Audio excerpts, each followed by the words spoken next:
जय हिंद साथियों, आज का जो अपना टॉपिक है, इस टॉपिक का नाम है कंकाल तंत्र। इसे इंग्लिश में स्केलेटन कहा जाता है। इसके साथ में कंकाल के कितने प्रकार है, इन सब के बारे में आज हम जानकारी लेंगे। तो करते हैं शुरुआत। एग्जाम की दृष्टि से कभी आपका प्रश्न गलत होने वाला नहीं है। साथ ही साथ में आपको ये जो मानव शरीर के अंदर 206 हड्डियां होती है ना, ये इस प्रकार से याद हो जाएगी जैसे कि आपके अपने लोग हैं, है ना। तो करते हैं शुरुआत। देखिए भी, कंकाल, कंकाल किसे कहते हैं? तो हड्डियों के समूह को ही क्या कहा जाता है? कंकाल, या फिर इंग्लिश में स्केलेटन कहा जाता है। ये कंकाल क्या करता है? तो हमें एक ढांचा प्रदान करता है, साथ साथ में हमें एक सुरक्षा प्रदान करता है। ढांचा कैसे प्रदान करता है? मैं मेरा शरीर देखो, ये पूरा का पूरा शरीर इस प्रकार से, मेरे शरीर में यही पूरा का पूरा ढांचा है। अब इस ढांचे को जब मैं बाहर निकाल दूंगा ना, तो मेरा शरीर ढेर हो जाएगा। कारण क्या है? क्योंकि मैं अभी खड़ा हूं, चल रहा हूं, फिर रहा हूं, दौड़ रहा हूं, डांस कर रहा हूं, इधर गर्दन घुमा रहा हूं। ये सब किसका कमाल है? कंकाल का कमाल है। कई बार ना यहाँ कोई लठ मार देता है, डांग मार देता है ना, तो यह हाथ टूटता है। तो हाथ नहीं टूटा, कंकाल टूट गया, अब वो जुड़ेगा नहीं। समझ में आ रही कि नहीं? तो आप समझ गए होंगे कि कंकाल हमें शेप प्रदान करता है, ढांचा प्रदान करता है, साथ ही साथ हमारी क्या करता है? सुरक्षा। कई बार अपने यहाँ कोई लठ मार देता है पीठ के पीछे,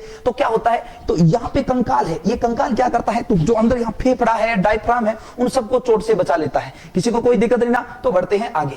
अब देखते हैं कंकाल के प्रकार। जो कंकाल होते हैं ना, वो 3 प्रकार के होते हैं और मुख्यतः 2 प्रकार के होते हैं। पहला होता है बाह्य कंकाल और दूसरा होता है आंतरिक कंकाल। और जो तीसरा इसका प्रकार है वो है मिश्रित कंकाल। इन तीनों प्रकारों को हम एक एक करके देखते हैं। सबसे पहले देखते हैं बाह्य कंकाल। अब देखते हैं बाह्य कंकाल। बाह्य कंकाल किसे कहते हैं? तो वैसे जीव जिनका कंकाल शरीर से बाहर हो, उन सभी जीवों को बाह्य कंकाल के जीव कहा जाता है। जैसे कि उदाहरण के लिए जितने भी कीड़े मकोड़े हैं, उन सब में कैसा कंकाल पाया जाता है? तो बाह्य कंकाल पाया जाता है। ये जितने भी आपको कीड़े मकोड़े सब दिखाई दे रहे हैं, ये सब के सब क्या है? बाह्य कंकाल के जीव है। अब संख्या, ये भी एक समुद्री जीव है, याद रखना भी। इसके अंदर जीव रहता है, वो बाद में मर जाता है तो बाहर आ जाता है, बचता है ऊपर का खोल। इसे बाद में खोल को बाहर निकालने, ऊपर का खोल बचता है, इसे फिर बजाने के काम आता है। और आपको यहां दिखाई दे रही होगी कौड़ी। ये कौड़ी भी एक प्रकार का समुद्री जीव है, ये भी बाह्य कंकाल का जीव है। इसके अंदर जीव, उसके बाद में सड़कर बाहर आ जाता है, बचता है पीछे ये ऊपर का खोल। गुप्त काल में इसे पैसे के रूप में प्रयोग किया जाता था और गुप्त काल के अंदर इसका बहुत भयंकर प्रचलन था। कई बार अपनी लड़ाई हो जाती थी, कहते तन तो फूटी कौड़ी को नहीं दूं। तो ये वो फूटी कौड़ी है, पहले इसका प्रयोग पैसे के तौर पर होता था गुप्त काल में। समझ में आ रही है? उम्मीद करता हूं कि बाह्य कंकाल के जीव समझ गए होंगे। तो अब आप अपने आसपास देख के बता सकते हैं बाह्य कंकाल के जीव दूर रहे, बाह्य कंकाल। समझ आ रही है? अब इस बाह्य कंकाल के जीवों के साथ सबसे ज्यादा जो अत्याचार करते हैं वो चाइना के लोग हैं। देख लो, बाह्य कंकाल के जीवों को बड़े प्यार से खा रहे हैं। यहाँ गुडोया, इसमें डुबोया, पता नहीं क्या क्या खा जाते हैं भाई। ये टकलू क्या कर रहा है? अब ये देखो, ये पूरा का पूरा केकड़ा सेक लिया। समझ में आ रही नहीं? बहुत अत्याचार करते हैं बेचारे बाह्य कंकाल के जीवों पे। ये मंडी के मंडी लगा के रखते हैं, ये दिखाई दे रहे हैं पूरी पूरी मंडी। ये देख लो, ये देख लो, बिच्छू, केकड़े। अपने भुजिया, पिटारा, पुटूरा ऐसा कुछ लेते हैं ना, भुजिया दे दे, वो दे दे, वो कंपनी का दे दे, बीकानेरी भुजिया दे दे। तो भाई साहब ये देखो, ये इस बीकानेरी भुजिया नहीं खाते, ये मांगते हैं 10 रुपए की। कई बार वो आता है ना बेचारा छोले वगैरह बेचने वाला, वो कुछ भी छोले पापड़ पुपड़ रखता है, उसकी जगह ये लोग ये रखते हैं। समझ में आ रही? बिच्छू बच्चों को ऐसे खा जाते हैं ये। समझ में आ रही है? किसी को कोई दिक्कत नहीं ना। अब देखिए, भारत और चाइना की लड़कियों में फर्क क्या होता है? जो भारत की लड़कियां होती है ना, वो क्या करती है? जब उनको भूख लगती है ना, बस में बैठती तो चिप्स ले लेती है या बर्गर खेले, चाउमीन ऐसे। लेकिन ये ऐसे नहीं करते। जब इनको भूख लगती है ना, तो ये केकड़ा ऑर्डर कर देते हैं, ये कीड़े मकोड़े ऑर्डर कर देते हैं, फिर इसको बड़े चाव से खाते हैं। समझ में आ रही कि नहीं आ रही? तो ये अंतर होता है। तो देख लो भी क्या खाना, वो हो बहुत भयंकर तरह से खा रहे हैं ना भैया, है ना। तो उम्मीद करता हूं कि बाह्य कंकाल के जीव आपको समझ में आ गए होंगे। अब देखते हैं आंतरिक कंकाल। आंतरिक कंकाल के जीव किसे कहते हैं? तो वे जीव जिनका कंकाल यानी हड्डियों का समूह शरीर के अंदर पाया जाता हो, उन जीवों को आंतरिक कंकाल के जीव कहते हैं। जैसे कि हम किस में आएंगे? आंतरिक कंकाल के जीव में आएंगे। तो हमारा सबसे ऊपर चमड़ा रहता है, उसके बाद में मांस रहता है, उसके बाद में जाके कंकाल आता है। और ये जितने भी स्तनधारी जीव होते हैं, स्तनधारी जीव किसे कहते हैं? तो वे जीव जो अपने बच्चों को दूध पिलाते हैं, जन्म देते हैं, उन्हें स्तनधारी जीव कहते हैं। और ये जितने भी आपको जीव दिखाई दे रहे हैं, ये सब के सब जीव कैसे कंकाल के हैं? तो आंतरिक कंकाल के जीव। और मानव भी किसमें आता है? आंतरिक कंकाल में आता है। अब देखते हैं ये क्या है? कछुआ। ये किस प्रकार का जीव है? तो देखिए, इस कछुए की जो पीठ है ना, ऊपर वाला हिस्सा, इस पे जो कंकाल पाया जाता है वो बाह्य कंकाल पाया जाता है। और इसका जो पैर है, ये मुंडा है, मुंह होता है ना, इसके अंदर आंतरिक कंकाल पाया जाता है। यानी हड्डी इसके मुंह होती है ना, उसके आंतरिक कंकाल में पाया जाता है। और जो पीठ होती है ना, ये कैसा है? तो बाह्य कंकाल। तो इसमें दोनों प्रकार के कंकाल पाया जाता है, बाह्य कंकाल भी पाया जाता है और आंतरिक कंकाल। तो बाह्य और आंतरिक जब दोनों को मिला देते हैं तो कौन सा कंकाल बनता है? मिश्रित कंकाल होता है। अब इस कछुए को ये पता होता है कि इस पे कोई मारेगा ना ऊपर से, तो इसकी पीठ मजबूत है। समझ आ रही ना? तो जैसे कोई मारने आएगा तो अंदर समझ के बैठ जाएगा, ऊपर मारते रहो कोई फर्क पड़ने वाला नहीं है। समझ आ रही? तो उम्मीद करता हूं कि तीनों प्रकार के कंकाल समझ गए होंगे। अब अपने बढ़ते हैं आगे। जो कंकाल होता है ना, ये एक हड्डियों का समूह होता है। और हड्डियां ना, ये हड्डियां 2 प्रकार की होती है। एक तो होती है अस्थि, एक होती है उपास्थि। अस्थि उपास्थि मतलब क्या होता है? जो अस्थि होती है वो मजबूत होती है और उपास्थि वो थोड़ी सी लचीली होती है। जैसे कि आप क्रिकेट में देखते हो, एक कप्तान होता है, एक उप कप्तान होता है, उसी प्रकार से इसमें हड्डियों में फर्क रहता है। तो पहले हम एक कैटेगरी को पढ़ लेते हैं, उसके बाद में दूसरी कैटेगरी को पढ़ लेंगे। अब देखिए, जो अस्थि होती है ना, इसे इंग्लिश में बोन कहा जाता है। और ये कैसी होती है? मजबूत हड्डी होती है। ये देखो अस्थि, ये मजबूत हड्डी एकदम बड़ी टूटने के बाद में जुड़ने वाला इसका काम नहीं है भाई साहब, सीरिया डालना पड़ता है। ये मजबूत हड्डी होती है, इसमें कैल्शियम कार्बोनेट के साथ साथ फास्फेट भी पाया जाता है, जिसके कारण ये हड्डी क्या रहती है, मजबूत रहती है। और प्रोटीन के नाम में इनमें कौन सा प्रोटीन होता है, ओसिन प्रोटीन होता है। ये बहुत बार पूछा जाता है कि बोन या हड्डी में कौन सा प्रोटीन पाया जाता है, तो ओसिन प्रोटीन पाया जाता है। समझ में आ रही कि नहीं आ रही? अब देखते हैं उपास्थि। उपास्थि को इंग्लिश में कार्टिलेज कहा जाता है और ये एक लचीली हड्डी होती है, जैसे कि नाक की हड्डी होती है कार्टिलेज होती है, कान की हड्डी कार्टिलेज, एकदम लचीली हड्डी मुड़ जाती है। सोचो नाक के अंदर जब मजबूत हड्डी डाल दी तो अगर कल को किसी को नाक निचोड़ना होता तो तोड़ देता ना, नाक हाथ में ले आता, सुरपनखा मर जाते। समझ में आ रही कि नहीं आ रही? तो ध्यान रखना, नाक में, कान में और जितनी भी मजबूत हड्डियां होती है, देखो मजबूत, इसके मुहाने पर जो हड्डियां रहती है वो लचीली हड्डी रहती है। जो मांस वगैरह खाते हैं इसको तोड़ के खा जाते हैं। समझ में आ रही कि नहीं आ रही? अब देखो इसके अंदर प्रोटीन कौन सा पाया जाता है लचीली हड्डी में या कार्टिलेज में, तो कॉन्ड्रिन प्रोटीन पाया जाता है। और इसके अंदर जो यहां पे पाया गया था ना तत्व, वो इसमें नहीं पाया जाता है। इसमें क्या पाया जाता है? इसमें देखो कैल्शियम कार्बोनेट पाया जाता है। इसमें कैल्शियम कार्बोनेट नहीं पाया जाता, इसमें कैल्शियम कार्बोनेट की जगह कैल्शियम फास्फेट पाया जाता है, जिसके कारण ये कैसी हो जाती है, लचीली या फिर मुलायम हो जाती है। किसी को कोई दिक्कत, आपने सुना होगा कि जब किसी की लाश या किसी को दाग दिया जाता है उस समय किसी की लाश जलती नहीं है, तो लोग कहते हैं इसका पाप किया हुआ है। अरे भाई पाप नहीं किया हुआ है, उसने कुछ खाया पिया नहीं है। जब जवानी में जब जैसा खाओगे बुढ़ापा वैसे ही काम करेगा। तो वो कहते हैं ना कि इसका चेहरा देखकर लगता है कि भूख से मरा है, लेकिन हाकिम ने बड़े प्यार से कह दिया कि कुछ खाकर मरा है। समझ? तो उसने जवानी के अंदर कम खाया तो उसके अंदर फास्फेट की कमी आ गई, तो उसकी अस्थि आग नहीं पकड़ती है। चलो ये तो अलग विषय है, वो तो थोड़े धार्मिक विषय के मामले में बात नहीं करनी चाहिए। अभी आगे बढ़ते हैं। अब जो मजबूत हड्डियां तोड़ोगे ना, उस मजबूत हड्डियों के अंदर एक खाली जगह पाई जाती है। उस खाली जगह के अंदर ना कुछ जालीनुमा एक संरचना पाई जाती है और उस जालीनुमा संरचना के अंदर बुरादा भरा रहता है। उस जालीनुमा संरचना को बोलते हैं अस्थि मज्जा या इंग्लिश में बोन मैरो कहा जाता है। जो मीट वगैरह खाते हैं उसको पता है, इस प्रकार से हड्डियों के बीच में है ना कुछ बुरादा भरा रहता है, उसे ही कहा जाता है बोन मैरो या फिर अस्थि मज्जा कहा जाता है। तो इस अस्थि मज्जा का कार्य क्या होता है, तो ये ब्लड का निर्माण करता है। ब्लड के 3 घटक होते हैं, आपको पता है, WBC, RBC और प्लेटलेट्स। इन तीनों का निर्माण कहां होता है, तो अस्थि मज्जा के अंदर होता है। पर्सन कहेगा कि RBC का निर्माण कहां होता है, तो अस्थि मज्जा मार के आना है। पूछेगा WBC का निर्माण, तो अस्थि मज्जा। ब्लड का निर्माण अस्थि मज्जा। समझ में आ रही कि नहीं? लेकिन आप कहोगे सर वेस्ट मानव, ये जो वेस्ट मानव में होता है ब्लड का निर्माण, ध्यान रखना अस्थियों के बीच में बोन मैरो करता है। लेकिन बात करें उस बच्चे का क्या जो अभी मां की पेट में है, उसके अंदर भी तो ब्लड की जरूरत है। तो उसके अंदर ब्लड का निर्माण कौन करता है, तो लीवर का एक पार्ट होता है जिसका नाम है मीसोड्रम, है ना। तो भ्रूण के अंदर ब्लड का निर्माण कौन करता है, मीसोड्रम करता है। ये लीवर का ही पार्ट होता है। ध्यान रखना, बच्चा चाहे पेट में 1 महीने का हो चाहे 9 महीने का हो, जन्म के 1 घंटे बाद भी वो क्या कहलाएगा, भ्रूण कहलाएगा। और इसे इंग्लिश में एम्ब्रॉय कहा जाता है। समझ में? अब हम देखते हैं मानव का कंकाल। इस मानव के कंकाल के निर्माण में 206 हड्डियां लगी है और जो बच्चा होता है उसके अंदर 300 हड्डियां होती है। अब ये 206 हड्डियां है ना, इसे 2 भागों में बांटा गया है। 2 भाग कौन कौन से हैं, तो एक का नाम है एक्शियल, एक का नाम है अपेंडिकुलर। इस एक्शियल को हिंदी में अक्षय कहते हैं और अपेंडिकुलर को हिंदी में उपांगीय कहा जाता है। तो उपांगीय कौन सी हड्डियां होती है, तो शरीर की वे हड्डियां जो हमें चलने फिरने दौड़ने और खाने पीने में मदद करती हैं, उन सभी हड्डियों को क्या बोलते हैं, तो अपेंडिकुलर या फिर हिंदी में उपांगीय कहा जाता है। इनकी संख्या 126 होती है।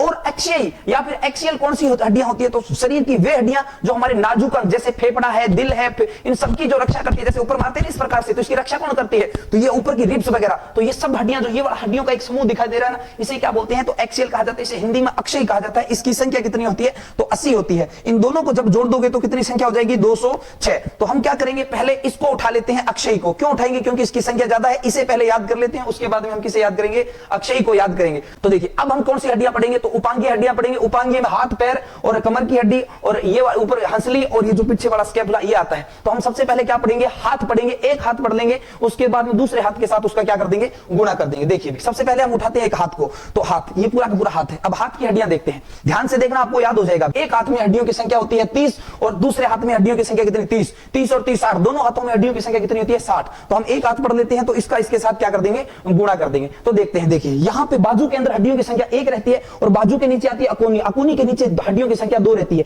एक जो चिट्टी उंगली की तरफ जाई रहती है और दूसरी जो अंगूठे की तरफ जाई रहती है। बात समझ में आ रही है? तो देखिए 1 1 1 और यहां से लेके यहां तक 3 ही हड्डियां पाई जाती है। उसके बाद में आती है कलाई। कलाई के अंदर हड्डियों की संख्या रहती है 8। ये वाली जो कलाई है ना, 8 हड्डियां रहती है। उसके बाद में कलाई के आगे जो हथेली होती है, इस हथेली के अंदर हड्डियों की संख्या कितनी रहती है, 5 रहती है। और उसके बाद में उंगलियां, उंगलियों के अंदर हड्डियों की संख्या 14 रहती है। समझ में आ रही कि नहीं आ रही? तो 1 2 8 5 14, 1 2 8 5 14।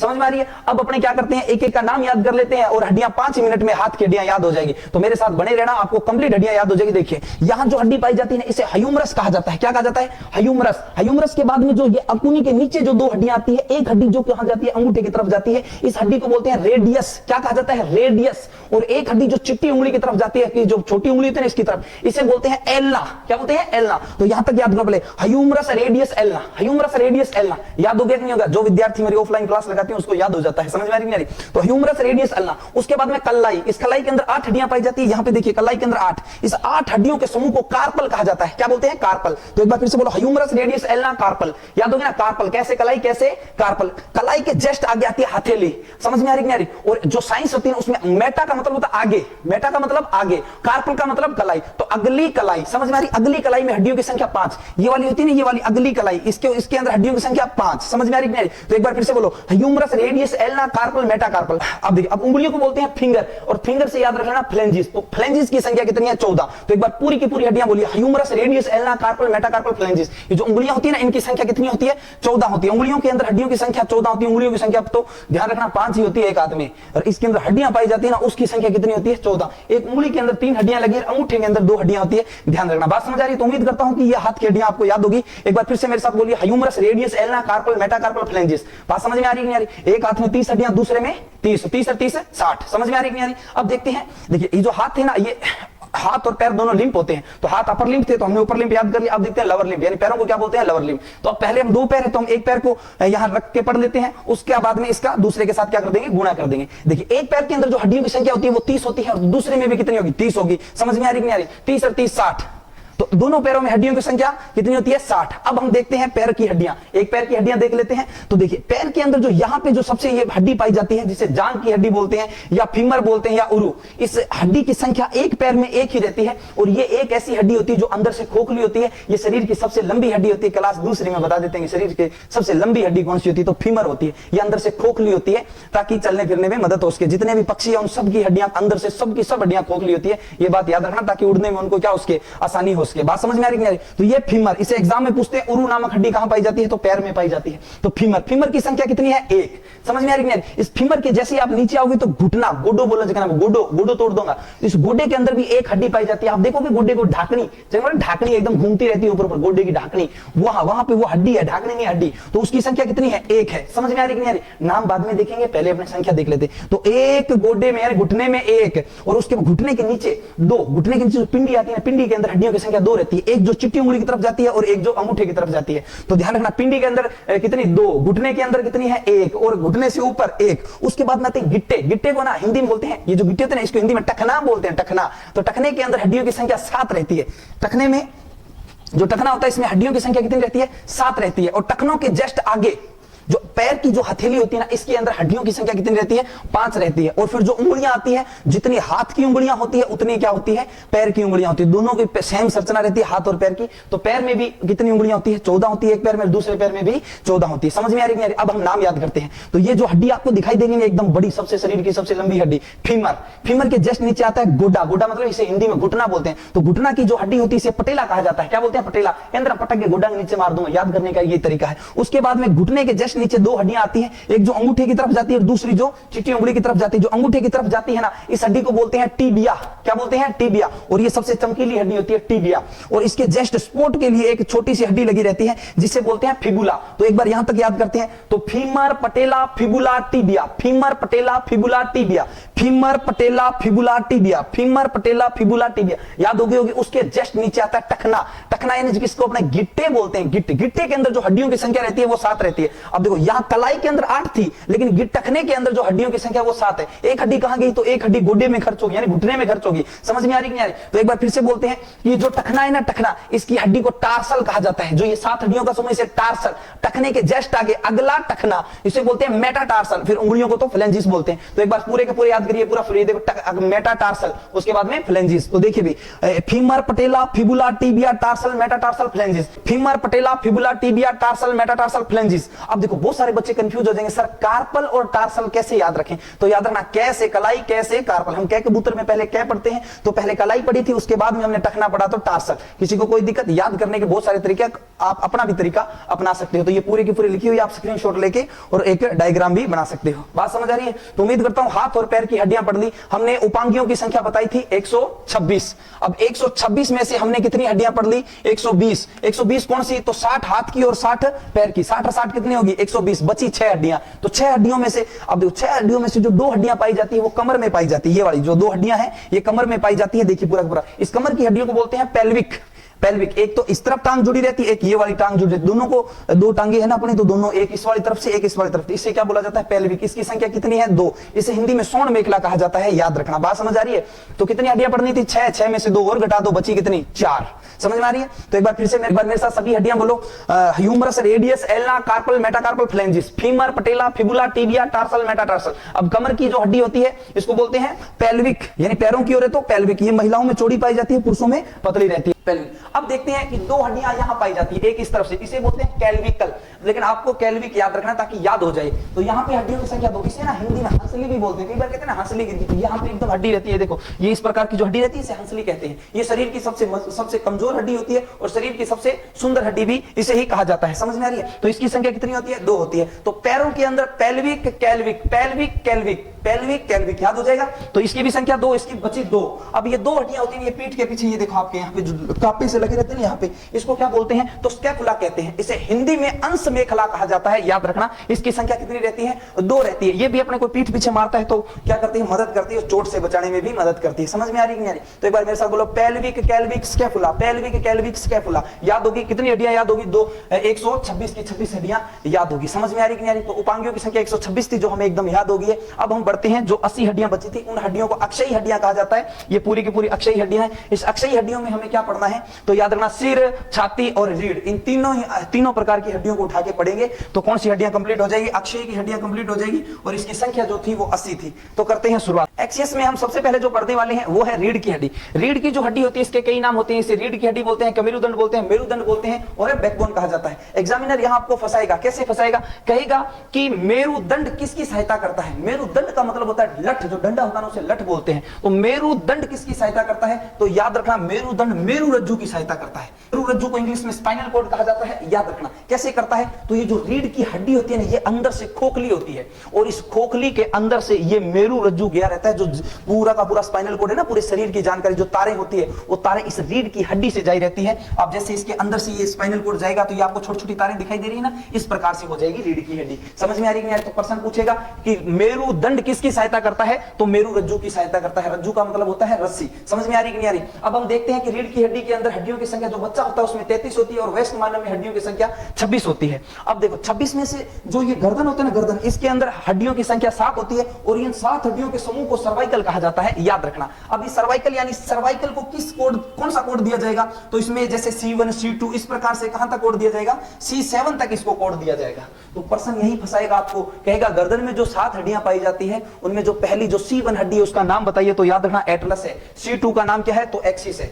बात समझ में आ रही कि नहीं आ रही? किसी को कोई दिक्कत? तो गर्दन है उसमें 7 हड्डियां पाई जाती है। जो छाती है, छाती के जस्ट पीछे 12 हड्डियां पाई जाती है जिसे थोरेसिक कहा जाता है और इसके जस्ट नीचे, थोरेसिक के जस्ट नीचे 5 हड्डियों का समूह पाया जाता है। यहां से प्रश्न ज्यादा नहीं पूछता है। ये जो गर्दन में 7 हड्डियां पाई जाती है इसे सर्वाइकल कहा जाता है। कभी कभी क्या होता है, सर्वाइकल में पेन बहुत भयंकर हो जाता है। पेन मतलब सर्वाइकल का मतलब होता है गर्दन का दर्द। सर्वाइकल पेन मतलब गर्दन का दर्द। बहुत सारे बच्चे इस प्रकार से, ये बच्चे क्या फोन ही चला रही है ना, इस प्रकार से गर्दन झुका के फोन चलाते हैं तो कई टाइम तक ऐसे गर्दन झुका के रखेंगे ना तो यहां से एक पेन होता है, दर्द होता है बहुत भयंकर। और जो छोटे बच्चे होते हैं ना, इनको ज्यादा फोन दिखाते हैं क्योंकि फोन इस प्रकार से देखते हैं तो उनके यहां से बाद में इतना दर्द होने लग जाता है कि रात को नींद नहीं आती भाई साहब। तो इसलिए छोटे बच्चों को फोन से दूर रखा करो। अगर नहीं रखोगे तो ये वाला जो एक बार पेन हो गया ना तो बहुत मुश्किल हो जाती है। समझ में आ रही कि नहीं आ रही? किसी को कोई दिक्कत नहीं ना, तो ये चीजें देखा करोगे। अब हमने 80 में से 26 हड्डियां थी वो पढ़ ली। अब हम अगली जो हड्डियां पढ़ते हैं वो देखते हैं रिब्स। अब रिब्स को देखते हैं।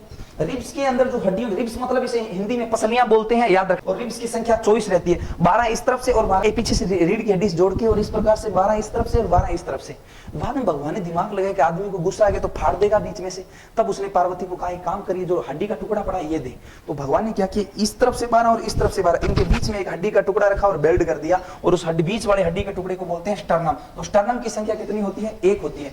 यहाँ एग्जामिनर कैसे फंसाएगा, कहेगा कि रिब्स की संख्या कितनी है, तो आप 24 मार के आ जाओगे, लेकिन पर्सन कहेगा कि छाती में हड्डियों की संख्या कितनी है, तो याद रखना 24 रिब्स की और एक स्टर्नम, दोनों को जोड़ोगे तो छाती में हड्डियों की संख्या कितनी आ जाएगी, 25 आ जाएगी। समझ में आ रही कि नहीं आ रही, किसी को कोई दिक्कत। अब एक बात और ध्यान रखना, इस तरफ से जो 12 हड्डियां, इस तरफ भी 12 है, इस तरफ की जो 11 और 12 नंबर हड्डी है, इस तरफ की जो 11 और 12 नंबर की हड्डी है ना, से नहीं जुड़ी हुई, ये जो बीच की हड्डी है ना, इससे नहीं जुड़ी हुई, ये इस प्रकार नहीं जुड़ने के कारण ये क्या करती रहती है, फ्लोटिंग, यानी इस प्रकार से हिलती रहती है। कई बार कोई मुक्का मारता है ना, तो ये बड़ी हड्डियां टूट जाती है, पसलियां, बत्ता बोलते हैं इसे। समझ में आ रही कि नहीं आ रही, किसी को कोई दिक्कत। तो ये 11 और 12 नंबर पसली है, ये स्टर्नम से नहीं जुड़ी रहती। तो भगवान ने बड़ा इसे प्यार से बनाया, और ये जो रिब्स होती है ये आंतरिक नाजुक अंगों की भी रक्षा करती है, ध्यान में रखना भी। अब ये जो रिब्स होती है ना, रिब्स ये वाली, इस गर्भवती महिलाएं श्वास किससे लेती है, तो रिब्स से लेती है, पसलियों से लेती है। समझ में आ रही कि नहीं आ रही, कैसे पसलियों श्वास लेती है, क्योंकि डायफ्राम होता है ना, या डायफ्राम रहता है, वो गर्भवती महिला के काम नहीं करता है। क्यों काम नहीं करता है, क्योंकि डायफ्राम का काम होता है नीचे जाना ऊपर आना, लेकिन यहाँ महिलाओं के जब पेट में बच्चा रहता है तो वो डायफ्राम ऊपर आ जाता है, उस समय महिला को श्वास बाहर फेंकने में दिक्कत होती है। इसलिए भगवान ने क्या कर दिया,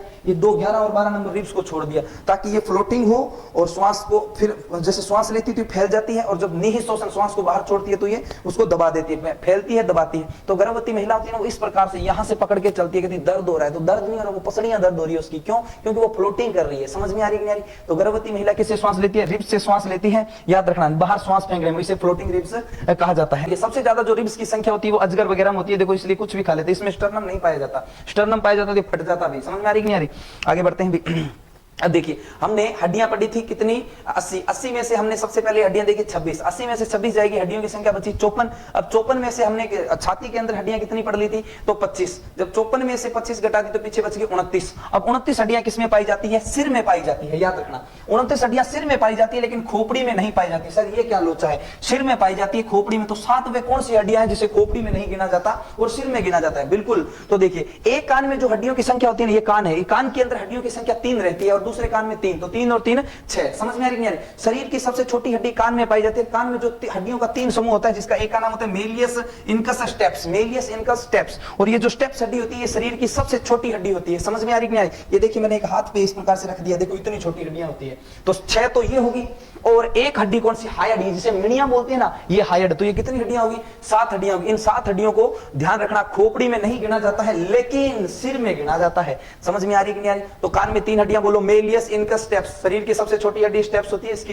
ये शरीर का सबसे छोटी हड्डी मानी जाती है, ये ध्यान में रखना। ये देखो यहाँ पे अभी बात समझ में आ रही है। और हायड ये यहाँ गले में पाई जाती है। इन 7 हड्डियों को खोपड़ी में नहीं गिना जाता है, सिर में गिना जाता है। समझ में आ रही कि नहीं आ रही। अब देखिए, खोपड़ी में हड्डियों की संख्या कितनी रहती है, तो 22। इन 22 हड्डियों में से 14 हड्डियां चेहरे में पाई जाती है। समझ में आ रही नहीं, जो चेहरा दिखाई दे रहा है ना, ये चेहरा, इसके अंदर 14 हड्डियां। जब लड़का लड़की को डेमो देता है ना, तो वो कहता है 14वीं का चांद हो तुम, है ना यार, आफताब हो, ऐसे कुछ करता है ना। तो 14वीं का चांद बहुत सुंदर होता है। इसलिए याद रखना, चेहरे के अंदर हड्डियों की कितनी संख्या रहती है, 14 रहती है। इसके अंदर ये देखिए, ये देखो मैंडिबल होता है ना, ये सबसे मजबूत हड्डी, जबड़े की हड्डी बोलते हैं मैंडिबल, ये सबसे मजबूत हड्डी होती है। लेकिन पर्सन कहेगा कि शरीर का सबसे कठोर अंग कौन सा है, तो इनेमल, ये जो ऊपर सफेद सफेद परत पाई जाती है, ये शरीर का सबसे कठोर अंग है। और ये जो मैंडिबल है, ये कठोर हड्डी है, याद रखना। समझ में आ रही है। इस प्रकार से चेहरे में 14 हड्डियां पाई जाती है, जाइगोमेटिक हड्डियां पाई जाती है। वमर यहाँ पे नाक के बीच में हड्डी पाई जाती है, इसकी संख्या 1 है। इस प्रकार से पूरे के पूरे चेहरे के अंदर कितनी हड्डियां पाई जाती है, 14 हड्डियां पाई जाती है। तो खोपड़ी में 22 हड्डियां, उसमें से 14 किसमें पाई जाती है, चेहरे में पाई जाती है। तो बची कितनी इसमें, 8 हड्डियां कपाट में पाई जाती है। जो ऊपर होता है ना, जहां ये बाढ़ उगे हुए, इस बाढ़ जहां उगे हुए, इसे कपाट, यानी सिर फोड़, कपाट फोड़ दे। तो इस कपाट के अंदर हड्डियों की संख्या कितनी रहती है, 8 रहती है, जहां बाल वगैरह उगे रहते हैं। समझ में आ रही कि नहीं आ रही, किसी को कोई दिक्कत। अब 22 में से 14 तो पीछे बचे 8, तो 8 हड्डियां कहां है, खोपड़ी के अंदर पाई जाती है। उम्मीद करता हूं कि ये चीजें समझ में आ गई। अब आप देखते होंगे कि खोपड़ी होती है ना, उसके ये वाली जगह खाली रहती है, यहां से ये रीढ़ की हड्डी जुड़ी रहती है। यहां से कौन जुड़ी रहती है, रीढ़ की हड्डी जुड़ी रहती है। इस रीढ़ की हड्डी से ये स्पाइनल कॉर्ड गया रहता है, इस अंदर जो भेजा होता है ना, इसके अंदर गया रहता है। समझ में आ रही। तो यहाँ पे एक खाली छेद होता है इस प्रकार से, इसे फोरामेन मैग्नम कहा जाता है। इसके अंदर से स्पाइनल कॉर्ड गुजरा रहता है, पूरे शरीर की जो सप्लाई होती है, वो जब भेजे में जाती है, वो इसी छेद से जाती है। समझ में आ रही कि नहीं आ रही। कुछ और भी बातें ध्यान में रखने वाली है, जो हड्डियों से संबंधित है। देखिए जिस समय हम बैठते हैं ना उस समय याद रखना ईसीएम नामक हड्डी पर जोर पड़ता है, जो पेल्विक का एक पार्ट होता है ईसीएम नामक हड्डी। समझ में आ रही नहीं आ रही? और ध्यान रखना शरीर का सबसे जो कठोर पार्ट होता है वो इनेमल होता है, शरीर का सबसे मजबूत हड्डी होती है वो जबड़ा होता है। जब जोड़ को जोड़ से जोड़ दिया जाता है तो इसे लिगामेंट कहा जाता है। किसी को कोई दिक्कत? तो उम्मीद करता हूं कि आपको 206 की 6 हड्डियां याद होगी। आप कमेंट में मुझे 206 की 6 हड्डियों के नाम लिखकर भेजिए ताकि मुझे भी पता लगे कि आपको याद हो गया होगा। इसी प्रकार से हम आपके लिए नेक्स्ट टॉपिक लेके आएंगे, अच्छा टॉपिक लेके आएंगे। तो ये वीडियो कैसा लगा सबसे पहले ये बताना। जय हिंद।